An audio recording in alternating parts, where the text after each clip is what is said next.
ہمیں اور آپ کو دین بڑی آسانی سے مل گیا ہے، کوئی تکلیف نہیں کاٹی، کوئی مشقت نہیں ملی، کوئی پریشانی نہیں ملی، گھر بیٹھے ہمیں دین مل گیا ہے۔ ہمارے گھر کے اندر جو ہے وہ قرآن کریم رکھے ہوتے ہیں، ہم تلاوت نہیں کرتے۔ گھر کے باہر محلے کے اندر 4-5 مسجدیں ہیں، نماز پڑھنے نہیں جاتے، ٹھیک ہے۔ صبح کو نماز کے لیے اٹھنے پر جو ہے وہ پتہ نہیں کیا چڑھ جاتا ہے، کون سی بیماری ہمیں ہو جاتی ہے کہ ہم نماز کے لیے نہیں اٹھتے۔ سردیوں کا موسم ہے بھائی، ٹھنڈا پانی ہے، کیسے وضو کریں گے؟ بھائی اس طرح نہیں سوچیں، یہ ہمیں دین بڑی مشکلوں سے ملا ہے۔ اللہ کے رسول صلی اللہ علیہ وسلم نے، صحابہ کرام نے قربانیاں دی ہیں، ٹھیک ہے، اور ہمیں جو ہے وہ بڑی آسانی سے مل گیا ہے۔ اس وجہ سے ہمیں دین کی قدر نہیں ہے۔ ہم اور آپ اپنے محبوب محمد مصطفیٰ صلی اللہ علیہ وسلم کی عبادت کا منظر تو دیکھیں۔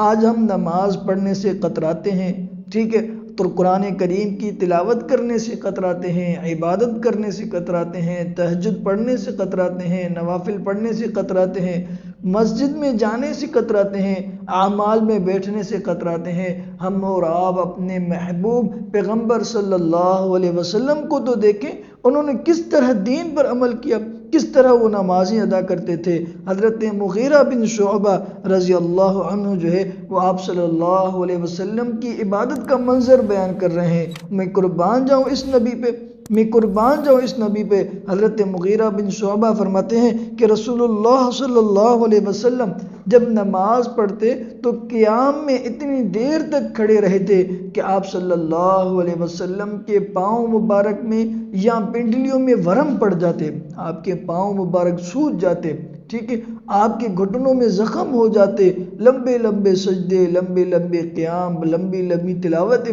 اور جب آپ سے پوچھا جاتا یا رسول اللہ آپ تو گناہوں سے محفوظ ہیں، آپ کے کوئی گناہ ہی نہیں ہے، پھر اتنی لمبی عبادتیں، اتنے لمبے ذکر و اذکار، تو اللہ کے رسول فرماتے کیا میں اللہ کا شکر گزار بندہ نہیں بنوں؟ کیا میں اللہ کا شکر گزار بندہ نہیں بنوں؟ بخاری کے اندر یہ روایت موجود ہے۔ تو میرے دوستو، ہمیں اور آپ کو دیکھنا چاہیے، امام الانبیاء، سرتاج الانبیاء، پوری کائنات جس کے لیے بنائی گئی، جو گناہوں سے محفوظ ہیں، گناہوں سے معصوم ہیں، اس کے باوجود بھی اس قدر نمازیں پڑھتے ہیں، اللہ کو یاد کرتے ہیں، تو ہمیں اور آپ کو کتنا اللہ کو یاد کرنا چاہیے۔ میرے دوستو، امی عائشہ رضی اللہ عنہا سے روایت فرماتی ہیں کہ اللہ کے رسول صلی اللہ علیہ وسلم رات کے وقت اٹھتے اور دعائیں کرتے، امت کے لیے دعائیں کرتے، یا اللہ میری امت کو معاف فرما دے، میرے امت کے گناہوں کو معاف فرما دے۔